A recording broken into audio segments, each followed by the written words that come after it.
Welcome back to the channel সবাইকে। যারা তোমরা আজকে আমাকে প্রথমবার দেখছো, হাই গাইজ, আমি ঝেলেক, আমার হাজব্যান্ড তন্ময়, আমরা দুবাই থেকে। আজকে রাত্রেবেলা থেকে ব্লগটা স্টার্ট করছি। এখন বাজে রাত 11টা নাগাদ। কারণ হচ্ছে আজকে সকাল থেকে আমরা দুজনেই বাড়িতে ছিলাম, দুজনেরই আজকে অফিস ছুটি ছিল। আজকে হচ্ছে 13th ফেব আর কি, 13th ফেবের রাত। তো রাত্রেবেলা ডিনার করতে করতে তন্ময় বললো, ঝিলেক একটা জায়গায় যাবে, চলো নিয়ে যাই। আমি বুঝলাম হয়তো 14th ফেবের জন্য কিছু একটা ও অ্যারেঞ্জ করেছে, কারণ 14th ফেব আমার নাইট শিফট স্টার্ট হচ্ছে আর তন্ময়েরও ছুটি পাইনি, তন্ময়েরও অফিস আছে। বললাম হ্যাঁ ঠিক আছে চলো, না যাওয়ার কিছু নেই। সকাল থেকে কিচ্ছু বলেনি আমাদের। অ্যাকচুয়ালি আজকে সকাল থেকে যাওয়ার ইচ্ছে ছিল ডেজার্ট সাফারি, সব কিছু বুক করে রেখেছিলাম, বাট প্ল্যান ক্যান্সেল করতে হয়েছিল কারণ দুবাইতে ওয়েদার খুব খারাপ 2-3 দিন ধরে। তো ভাবলাম ঠিক আছে সকাল থেকে দুজনে মিলে ভালো করে রান্না করি, জমিয়ে খাই। সকাল থেকে তাই করেছি, তাই আর ব্লগ করিনি, কারণ এই কদিন ধরে এত বিজি স্কেডিউল চলছে যে ভালো করে টাইম স্পেন্ড করারই সময় পাচ্ছি না। তো ভাবলাম ঠিক আছে আজকে যখন বাড়িতে আছি আমি ভিডিও করব না, আজকে ভালো করে দুজনে মিলে টাইম স্পেন্ড করব। তো রাত্রেবেলা খেতে খেতে বললো, ঝিলিক চলো একটা জায়গায় নিয়ে যাবো। আরে হ্যাঁ, না যাওয়ার কিছু হয়নি, সারাদিন রেস্টও নিয়েছি, ঘুমিয়েওছি, চলো যাই। তো চলে এলাম মেট্রো স্টেশনে। মেট্রোতে এসেই আগে নল কার্ড রিচার্জ করে নিলাম, কারণ আমার নল কার্ডে ব্যালেন্স তো আছেই, মানে আমার তো মান্থলি প্যাক করা আছে, কিন্তু আমরা যাচ্ছি অপোজিট সাইডে, সেটা কভার করছে না আর কি সেই জোনটা। তো ওই জন্য মান্থলিতে রিচার্জও মানে নল কার্ডে রিচার্জও করে নিলাম। আর আমরা চলে এলাম আলরিগা। আমরা যাচ্ছি একটা 5 স্টার হোটেলে। ওখানে আছে তন্ময়ের একজন দাদা বলতে মানে খুব মানে ক্লোজ একটা দাদা আর কি, অফিস কলিগ কিন্তু দাদা। ওরা একসাথে অলমোস্ট ক্যারিয়ার স্টার্ট করেছিল সেই 2015-এ। দাদা ওর থেকে অনেকটাই সিনিয়র। তো ওরা প্রথমে ছিল ভোপাল, তারপরে তন্ময় ভোপাল থেকে গোয়া গেল, সেখানেও দাদাকেও নিয়ে গেছিল ওর পরে পরে। তারপরে দাদাও চলে গেল কাতার, ও চলে গেল চেন্নাই। মানে কিন্তু কানেকশনটা খুব স্ট্রং হয় না, মানে একটা খুব ক্লোজ কানেকশন হয়ে যায় দুজনের, ওই খুব ক্লোজ কানেকশন, সবসময় ওরা টাচে থাকে। তো সেই দাদাও কাতার থেকে দুবাই এসছে, মানে আমিও এসছি তার পরপরই দাদাও মানে কাতার থেকে দুবাই এসছে। তো ওই দাদার সাথেও দেখা করার ছিল, তো সব কিছু ওখানে দাদা আর ও মিলে অ্যারেঞ্জ করেছিল। তো আমরা চলে এসছি, ট্যাক্সি করে নিলাম। আমরা প্রথমে এলাম আলরিগা মেট্রো স্টেশন, তারপরে আলরিগা থেকে আমরা চলে এলাম ট্যাক্সি করে হোটেল। এবার আমরা যাচ্ছি, মানে এখানে লবিতে ঢুকছি, মানে কি সুন্দর লবিটা, মানে দেখেই আমার এত ভালো লাগলো লবিটা। না, আমাদের হোটেলের রিসেপশনটা আরো বড়, ওদের এখানে রিসেপশনটা একটু ছোট, বাট মানে খুব অ্যাম্বিয়েন্সটা খুব ভালো লেগেছে। আমি আর তন্ময় ওয়েট করছি, দাদা এখানে রেস্টুরেন্টে কাজ করে। তো দাদা পেছন থেকে আসছে যখন, আমাকে মানে তন্ময়ের অপোজিট দিক থেকে দাদা আসছিল, ঠিক আছে, কোইন্সিডেন্টলি। আর দাদা বুঝেই গেছে, অবভিয়াসলি আমার ছবি টবি দেখেছে না, দাদা আমাকে মানে এরকম করে মানে আঙ্গুল দিয়ে, ঠোঁটে আঙ্গুল দিয়ে বলছে চুপ চুপ চুপ, ওকে বলো না যে আমি আসছি। আর এসে পেছন থেকে ওর চোখটা বন্ধ করে দিল। মানে এত ভালো লাগলো আমার, মানে দুজনকে দেখে বোঝা গেল যে কতটা ওরা হ্যাপি হয়েছে দুজনকে দেখে। লাস্ট 2019-এ ওদের দেখা হয়েছিল, আবার এত বছর পর ওদের দেখা হলো। তো দাদা এখানে ঘুরে ঘুরে দেখাচ্ছে, পুরো হোটেলটা ঘুরে ঘুরে দেখাচ্ছিল, সবকটা রেস্টুরেন্টস ঘুরে ঘুরে দেখাচ্ছিল। এটা ওদের স্পোর্টস বার, দাদা এই আউটলেটের ইনচার্জ। তারপরে দাদা উপরে নিয়ে এলো, এটা 18th ফ্লোরে, এটা ওদের ব্রেকফাস্ট বুফে ব্রেকফাস্টের সেট আপ, মানে সবকিছু ঘুরে ঘুরে দেখাচ্ছে। আর এক্সাইটেড হয়ে গেছে না এত বছর পর ভাইকে দেখতে পেয়ে, সেরকম আর কি। আর সব থেকে ভালো ব্রেথ টেকিং ভিউ হচ্ছে এটা, দেখো এটা হচ্ছে ওদের ইটালিয়ান রেস্টুরেন্ট থেকে এইটা হচ্ছে ওদের ভিউ, মানে খুব সুন্দর জায়গাটা। আর আমি তো দেখতে পেয়ে গেছি ফটো তোলার জন্য সব থেকে অ্যাপ্রোপ্রিয়েট জায়গা, বুঝতেই পেরে গেছো। তোমরা যেটা থাম্বনেলে দেখছো ছবিটাও, সেটা এই গাছের সামনেই তোলা। And it was a very nice place. খুব গল্প করলাম, মানে খুব ভালো করে গল্প করলাম, বসেছিলাম অনেকক্ষণ, টুকটাক স্ন্যাক্স খেলাম, কারণ বাড়ি থেকে তো পুরো ভাত খেয়ে এসছি। তার মেয়ে তো ভালো করে বলেও নি আমাকে যে কোথাও নিয়ে আসবে, যে এখানে এসে ডিনার করবো বা কিছু। যাই হোক, মকটেল স্ন্যাক্স খেলাম, খুব সুন্দর করে টাইমটা স্পেন্ড করলাম। দাদা কাজের মধ্যেও আমাদেরকে প্রচুর সময় দিয়েছিল, তিনজনে মিলে অনেক গল্প করলাম। দাদাও জানে আমি ইউটিউব করি, তো দাদা বলে হ্যাঁ আমি তোর ভিডিও দেখি মাঝে মাঝে, কাজের চাপে সবকটা দেখা হয় না, বাট হ্যাঁ দেখি। যাই হোক, এরকম ভাবে আমাদের ভ্যালেন্টাইন্স ডে রাতটা কাটলো। নাথিং গ্র্যান্ড, খুব সিম্পল ওয়েতে। ভ্যালেন্টাইন্স ডে মানেই যে খুব গ্র্যান্ড কিছু করতে হবে তা না, দুজনে মিলে রাত্রেবেলা যে টাইমটা স্পেন্ড করতে পারলাম এটাই আমাদের কাছে অনেকটা, এটাও আমার কাছে কাইন্ড অফ আ সারপ্রাইজই ছিল। আর রিসেপশনটা দেখে আমার বাস মানে খুব ভালো লাগছিল, আমি তো ঘুরে ঘুরে রিসেপশন এরিয়াটা দেখছিলাম আর কি। যাই হোক, এবার বাড়ি ফেরার পালা। এখন বাজে রাত 2টো, খুব ঠান্ডা লাগছে।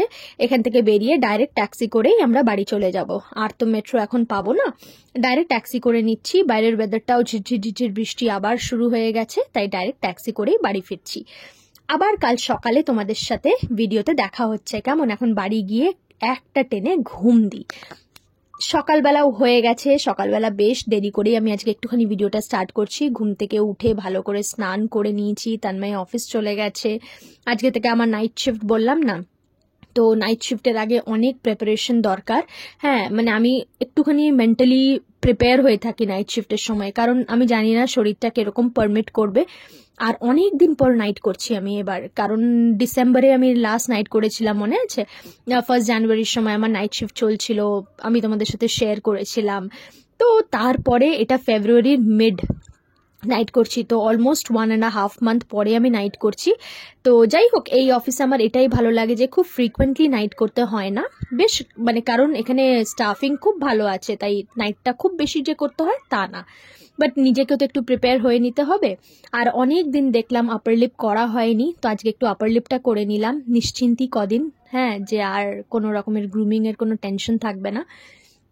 খুব বেশি হয়েছিল যে তা না, বাট হ্যাঁ কিছুটা তো হয়েছিল, সেটা করে নিচ্ছি। ভালো করে উঠেই আগে স্নান টান করে নিয়েছি, ফ্রেশ হয়ে নিয়েছি, যাতে আর ভিডিও করতে আমি আরামসে ভিডিও করতে পারি।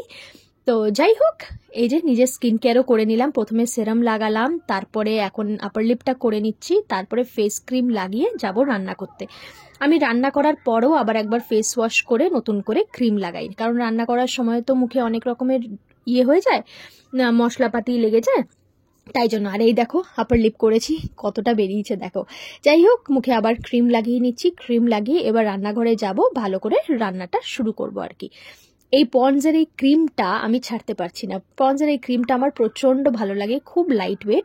হ্যাঁ, শীতকাল, খুব শীতের, কলকাতার মতন শীতের জন্য এই ক্রিমটা না, তখন মানে খুব বেশি এটার হয়ে যাবে, কলকাতার মতন শীতের জন্য আরও ভালো মোটা ক্রিম লাগে। বাট হ্যাঁ, এখানের শীতের জন্য বা এখানের সব সময়ের জন্য পন্ডসের ক্রিমটা বেশ ভালো।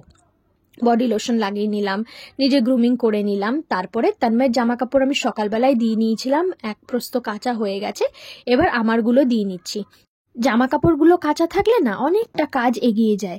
আর হ্যাঁ, জামা কাপড়ের সাথে ডিসইনফেক্টেন্ট বা ডেটল কিন্তু তোমরা দিতে ভুলো না, তাহলে কিন্তু মানে অনেক স্কিনে প্রবলেম হয়। আমি তো অবশ্যই করে ডিসইনফেক্টেন্ট বা ডেটল কিছু একটা তো ইউজ করেই আমি জামা কাপড় কাচি।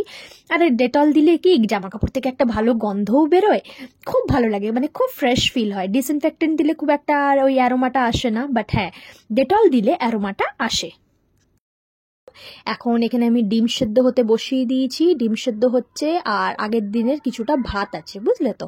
ওই ভাতটাকে কি করব বলো তো, একটু ফ্রাইড রাইস করে নেব, মানে গাজর ডিম দিয়ে ফ্রাইড রাইস করে নেব আজকে যেহেতু 14ই ফেব্রুয়ারি, তন্ময় বললো ঝিলিক আমি তাহলে আজকে ব্রেকে আসবো, মানে বিকেলবেলা আসবে, বিকেলবেলা এসে একটুখানি ঘুমাবে, তারপরে আবার চলে যাবে। ও ইউজুয়ালি আসে না, আজকে যেহেতু আমি বাড়িতে আছি আর 14th ফেব্রুয়ারি আছে, তো বললো আমি আজকে বাড়ি আসবো, তাহলে একটুখানি দেখাতে হবে দুজনের, ঘুমাই নয় দুজনেই ঘুমালাম, বাট দেখাতে হবে, এই আর কি। তো আমি এই ফ্রাইড রাইসটা ওর জন্য করে রাখছি, ও ঘুম থেকে উঠে বিকালবেলা অফিস যাওয়ার আগে একটুখানি খেয়ে যেতে পারবে, নাহলে ছেলেটা একদম খায় না, সে সন্ধ্যাবেলা থেকে কিচ্ছু খায় না, আবার রাত্রেবেলা একটুখানি খেয়ে তারপর কোনো রকম চলে আসে, তো ওর জন্য আমি ওটা বানিয়ে রাখলাম।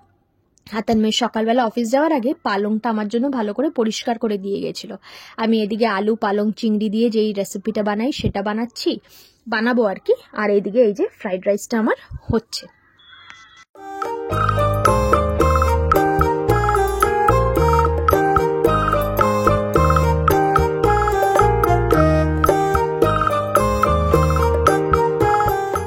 এই ভাত ভাজা বলো বা ফ্রাইড রাইস বলো, এটা তন্ময়ে আমি দুজনেই খুব ভালো খাই, মানে একবারে হয়ে যায় না, আর ইজিও খুব। তাই একদম সুন্দর করে ডিম দিয়ে ওর জন্য বানিয়ে দিচ্ছি। ডিমটা ফাটাতে গেলাম যখন দেখলাম খোলাটা পড়ে গেল, মানে ওই স্প্যাচুলাটা দিয়ে ফাটাতে গেছিলাম তো, তাই একটুখানি পড়ে গেছিল আর কি। যাই হোক, খুব সুন্দরভাবে ওর জন্য রেডি করে দিলাম। ও তাহলে গিয়ে যাওয়ার আগে খেয়ে যেতে পারবে। আর এই যে রেডি আমাদের টিফিন।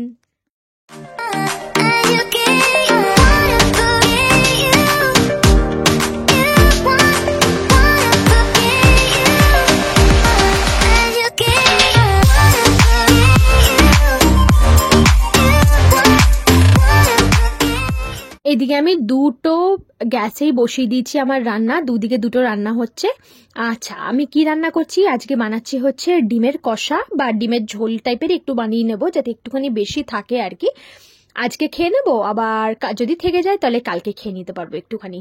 নাইট শিফটে এরকমই হয় গো, নাইট শিফট আমি ডেলি রান্না করতে পারি না গো। আর ওইদিকে পালং চিংড়ির তরকারিটা বানাচ্ছি। আর মা বলেছে যে একটুখানি কি বলতো, ডালটা যদি সেদ্ধ করে রাখা থাকে না, মা আমাকে এই বুদ্ধিটা দিল যে ডালটা সেদ্ধ করে রেখে দিবি, তাহলে প্রতিদিন একটুখানি ফোড়ন দিয়ে, যেরকম যেদিন ফোড়ন দিতে ইচ্ছা করবে সেরকম ফোড়ন দিয়ে ডেলি একটুখানি, তাহলে তুই ডাল বানিয়ে নিতে পারবি। কারণ ডালটা যদি পুরনো থাকে না ফ্রিজে, আমার একটুও খেতে ইচ্ছা করে না যদি ফোড়ন দেওয়া ডাল ফ্রিজে থাকে আর কি। মা বললো তাহলে এক কাজ কর, তুই ডালটা খালি সেদ্ধ করে রাখ। ডালটা সেদ্ধ করে রাখলে ডেলি যেরকম পছন্দ নিজের মতন করে, তাহলে একটুখানি ফোড়ন দিয়ে নিতে পারবি। আর যদি নাও ইচ্ছে করে তাহলে সেদ্ধ ডালই খেতে পারবি।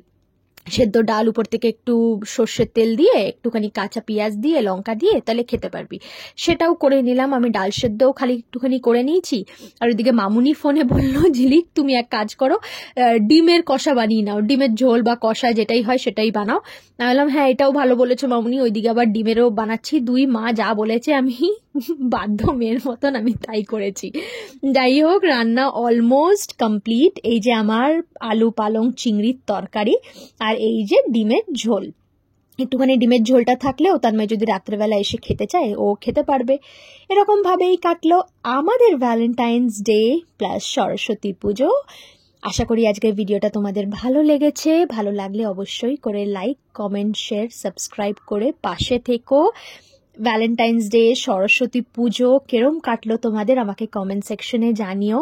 I love you guys so much. Tata.